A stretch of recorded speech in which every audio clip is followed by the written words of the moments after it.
Hello guys, तो आगे हम एक और नई वीडियो के साथ वापस। और इस वीडियो में आपको बताने वाला हूँ फंचो का लोगो कैसे बना सकते हो एंड्रॉइड मोबाइल में। वैसे मैंने इस पे वीडियो बनाया हुआ है पहला पार्ट, लेकिन इसमें क्या है कि मैं दिखाने वाला हूँ या फिर देने वाला हूँ डिस्क्रिप्शन में, तो आप वहाँ से डाउनलोड कर लेना एंड उसको ही यूज़ करके हम इसमें लोगो बनाने वाले हैं। और ये बैकग्राउंड में उसको यार इग्नोर करना प्लीज़, घर वाले कोई काम नहीं करने देते।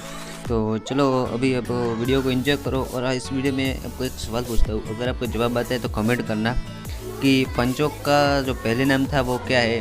फंचो पहले मतलब क्या नाम था फंचो चैनल का, कमेंट करके ज़रूर बताना। और कोई कमेंट में गाली नहीं लिखेगा, पहले बता रहा हूँ।